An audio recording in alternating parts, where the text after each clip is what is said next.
मुझे मालूम है कि वो कंगला मुल्क जिसके पास 2 पैसे नहीं हैं, वो कंगला मुल्क इतने पैसे टेररिज्म में कहाँ से खर्च कर आप रहा है। पाकिस्तान की बात कर रहे हैं? जी, मैं पाकिस्तान की बात कर रहा हूँ।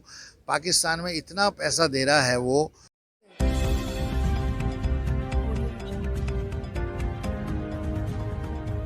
नमस्कार साथियों, मैं मनोज स्वराजी स्वागत करता हूं आपका मिनी संसद के मंच पे। आज हम हैं जंतर मंतर। जंतर मंतर पे आज बहुत ही संजीदा विषय उठाया जा रहा है। किस तरह से रिलीजियस जो चीज़ें होती हैं उनको डिमोलिश कर दिया जाता है किसी सरकार के द्वारा, और लोग लगातार मांग उठाते रहते हैं कि उनको रिस्टोर किया जाए। इसी के इर्द गिर्द आज ये पूरा धरना प्रदर्शन है। हम बात करेंगे तो आज हमारे साथ हैं जुल्फ़िकार अहमद, जो चेयरमैन हैं ग्लोबल हुसैनी मिशन के। मैं सिया सुन्नी फ्रंट के जनरल सेक्रेटरी भी हैं। असल मुद्दा ये है कि आप जैसे इस्लाम जहाँ से चला, मोहम्मद साहब ने इस्लाम चलाया, और उनसे रिलेटेड, उनके परिवार से रिलेटेड लोगों की जो मॉन्यूमेंट्स थे या जो कब्रगाह थी, उनको डिमोलिश कर दिया गया। बीबी फातिमा की बात आजकल बहुत हो रही है, उनके ऊपर अभी बहुत सारी बात कर रहे हैं। मोहम्मद साहब ने जब बीबी फातिमा की बात कही थी तो उन्होंने कहा था कि ये जन्नत की सरदार हैं। उनकी बेटी थी वो, और एक जगह थी मोहम्मद साहब के जो सहाबे थे या जो जो प्रोमिनेंट लोग थे उस समय, मोहम्मद साहब जिनको कहते थे, कि उनको एक हक दिया गया था, एक जगह दी गई थी जिसको बोलते हैं जन्नतुल बकी। उस जगह पे उनको दफनाने का हक हासिल था। वो ऐसी पवित्र जगह थी, प्रोमिनेंट जगह थी, जहाँ पर उनकी कब्र है, जहाँ मोहम्मद साहब की भी शायद कब्र, मैं इतना शायद मुझे नहीं पता, लेकिन मोहम्मद साहब को भी वहीं दफनाया गया था। और उनके जो सहाबे थे, साथ में बीबी फातिमा को भी वो हक था, उनको दफनाया गया वहाँ पे। तो उस कब्र को साजिशन कहें या किस तरीके से कहें, उसको डिमोलिश कर दिया गया। जैसा कि हमने बताया कि मदीना में जगह है जन्नतुल बकी और मक्का में जगह है जन्नतुल मौला। दोनों ही जगहों पे रिकंस्ट्रक्शन की बात हो रही है, दोबारा से उनको रीस्टोर करने की बात हो रही है। बहुत पुराने स्मारक कह लो या बहुत पुरानी इस्लाम से जुड़ी हुई चीज़ें हैं जिनको डिमोलिश कर दिया गया। और सरकारी हाथ था उसके अंदर, सरकार की रजामंदी के साथ उसको डिमोलिश किया गया।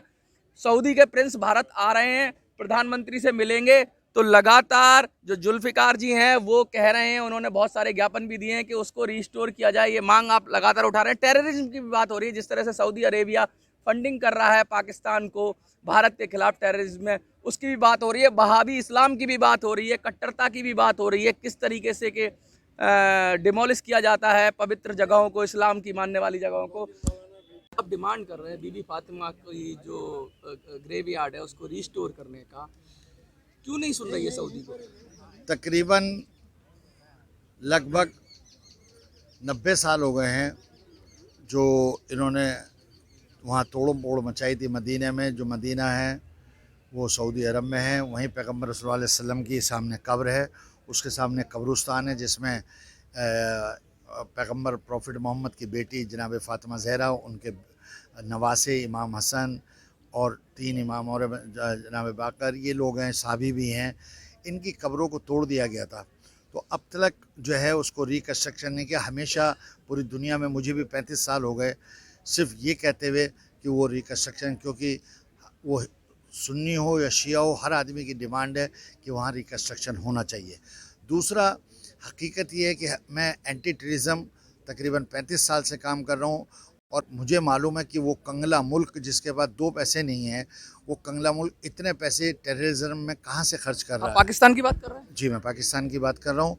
पाकिस्तान में इतना पैसा दे रहा है वो, जिस बात को जब मैंने शुरुआत करी थी इसी स्टेज से, डॉक्टर सरदार खान, हम लोगों ने जब यहाँ, हमारे प्रेसिडेंट शिया सुन्नी फ्रंट के, हमने यहाँ शुरुआत करी थी, तो मैंने देखा कि टीवी पे भी डिबेट होने लगी कि हाँ सऊदी जो है वो फाइनेंस कर रहा है। जो मैंने बात शुरू करी थी, क्योंकि हम जाते हैं तो हमें मालूम है, हालांकि हम सऊदी नहीं जा सकते लेकिन हम और मुल्कों में जाते हैं तो हमें सब मालूम है, बातें होती हैं कि ये लोग किस तरीके से पाकिस्तान को पैसा फाइनेंस कर रहा है। क्योंकि इतना बड़ा पैसे वाला मुल्क है सऊदी, जहाँ सोना भी है, जहाँ तेल भी है, अरबों अरबों डॉलर दे रहा है, जिससे हमारे ख़ास तौर पे अफेक्ट पड़ रहा है हमारे हिंदुस्तान में, कश्मीर में। अच्छा सर, ये एक बात बताइए, ये इस्लाम के अंदर जो कट्टरता सऊदी अरब अरब अरेबिया जो पोषित कर रहा है उसको, जो उसको दे रहा है, ऐसा पहले तो नहीं था, लेकिन अभी ये सऊदी अरेबिया की गवर्नमेंट भी उसको सपोर्ट कर रही है, उन लोगों को जो इतनी इतनी पाक जगह हैं जिनको खुद मोहम्मद साहब ने ही जिसके लिए जगह मुकर्रर की थी जन्नत। एक्चुअली में वहाँ जो पाक जगह, सारे आदमी बुरे नहीं है, लेकिन वो कि वहाँ के लोग वहाबियत वाले जो माइंडेड हैं वो कभी उसको कंस्ट्रक्शन होने नहीं देते। उन वहाबियत को ना हिंदू से मतलब है ना मुसलमान से मतलब है, वो हिस्ट्री से भी मतलब नहीं। किसी हिस्ट्री से मतलब नहीं है, वो किसी चीज़ को नहीं मानते, ना श्रद्धा रखते। वो तो उनके लिए तो ना भगवान है ना अल्लाह है, कुछ कोई रसूलुल्लाह माज़ल्लाह वो नहीं है, बस डिस्ट्रक्शन है, विनाश कर दो। बस बस विनाश वाला उनके दिमाग में है, उसी को खुद नहीं कर पाते। तो उन्होंने बड़े बड़े खूंखार आतंकवादी पाल रखे हैं जिनको पैसे दे रहे हैं और पूरी दुनिया में कर रहे हैं। इवन इंडिया के अलावा और भी बहुत मुल्क हैं, जैसे इराक़ है उसमें उन्होंने भेजा, अब जैसे सीरिया में उन्होंने भेज रखा है, उसमें सपोर्ट वो इसराइल की ज़रूर लेते हैं, पैसा सारा फाइनेंस कर रहा है वो सऊदी।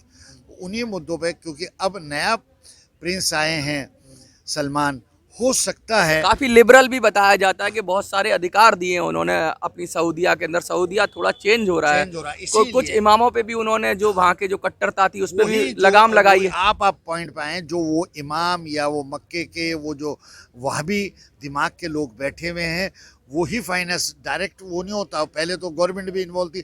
अब जैसे हमें खबर है कि नया पढ़ा लिखा है, ऑक्सफोर्ड यूनिवर्सिटी से पढ़ा हुआ सलमान अच्छा आदमी है, अगर ये नए ख्यालात लेके आ रहा है या ये चाह रहा है, तो हो सकता है कि ये नई डेवलपमेंट करे। इसी उम्मीद के साथ हमने ये आज यहाँ धरना दिया और इस उम्मीद के साथ है, और ये हमें पता है कि मोदी जी वाकई में उनको हिंदुस्तान 2-4-5 लोगों को छोड़िए, लेकिन हिंदुस्तान का 20 करोड़ मुसलमान उन पे बहुत भरोसा करे हुए हैं कि आज पूरी दुनिया में हमारे मोदी जी वाकई में फेमस हुए हैं कि दुनिया उनको देख रही है कि एक पावरफुल पर्सनैलिटी हैं। जब वो सलमान पे दबाव डालेंगे, प्रिंस ऑफ सऊदी पे, तो हमें उम्मीद है कि फाइनेंस एड भी बंद होगी और वहाँ जन्नतुल बकी रिकन्स्ट्रक्शन होगी। आपने भी मिलने का समय मांगा है, क्या आपने कुछ किसी तरह से अप्रोच किया है? हमें अब टाइम किसी को भी नहीं मिलने का, कि सुना है वो एक ही दिन के लिए 6-7 घंटे के लिए आ रहे हैं और अपनी पॉलिटिकल बातें करेंगे। हमारी तरफ से हम मोदी जी ही बात करेंगे, पूरे इंडिया के मुसलमानों की तरफ से, हिंदुओं की तरफ से, सब भाइयों की तरफ से, पूरे इंडिया की तरफ से फाइनेंस की जो वो दे रहा है एड, उसको स्टॉप के लिए, रिकन्स्ट्रक्शन के लिए हमें उम्मीद है कि मोदी जी बात करेंगे, क्योंकि वो बोल्ड आदमी है, वो डरते डराते किसी से नहीं है। और आज पूरी दुनिया से सऊदी की तरफ, चाहे वो अमेरिका हो, रशिया हो, रशिया भी आज इंडिया से दोस्ती करना चाह रहा है। तो ये बहुत बड़ी एक ताकत उभर रही है इंडिया। तो हम सलाम करते हैं मोदी जी को, नरेंद्र मोदी जी को, कि वो इस मुल्क में हमारी बात रखेंगे, ये हमें उम्मीद है। क्या संदेश देना चाहेंगे देश की जनता जो समझ? देश की जनता का संदेश सबसे ज़रूरी है कि हम एक रहें। जब परिवार एक रहता तो ताकत रहती है। और यहाँ चाहे वो हिंदू हों या मुसलमान, चंद लोग ऐसे हैं जो यहाँ फसाद कराना चाहते हैं। वो तो अच्छे लोगों की वजह से यहाँ कुछ नहीं हो पाता। इसका मौका पाकिस्तान कोशिश करता है। मैं तो 35 साल से आतंकवाद के ख़िलाफ़ काम कर रहा हूँ, मुझे तो मालूम है। पाकिस्तान कोशिश ही ये करता है, हमारे यूनुस सिद्दीकी साहब, मुस्लिम यूनिटी फ्रंट के डॉक्टर सरदार खान, हमने हमेशा ये उठाया। एक बार आपने खून से लिख के मैंने बहुत दफ़ा खून से लिखा और उनको जताया कि यहाँ का मुसलमान अपने देश के लिए जान दे देगा और जान ले भी लेगा। ये भी मैंने बतलाया उनको।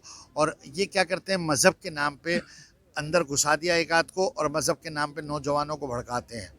उनको अल्लाह ने ये कहा है, अल्लाह, अरे ख़ुद वो पैगम्बर रसूलुल्लाह अलैहि वसल्लम जिन्होंने ये कह रखा है कि आपके पड़ोस में अगर हिंदू रह रहा है या कोई भी रह रहा है, वो भूखा भी रह रहा है, तो पहले उसको खाना खिलाएं। और इवन इंसान की बात नहीं, पैगम्बर ने तो कहा कि अगर कुत्ता भी आ जाए और वो प्यासा है तो पहले उसको पानी दे दें, बाद में अपना वज़ू करें। जो मज़हब ये सिखाता हो वो किसी की जान के लिए कहेगा, लेकिन मज़हब को, इस्लाम को हाईजैक कर लिया है कुछ लोगों ने, हाईजैक कर लिया इन आतंकवादियों ने, जो इस्लाम का ढांचा और दुनिया में यही छवि बना रहे हैं इस्लाम की।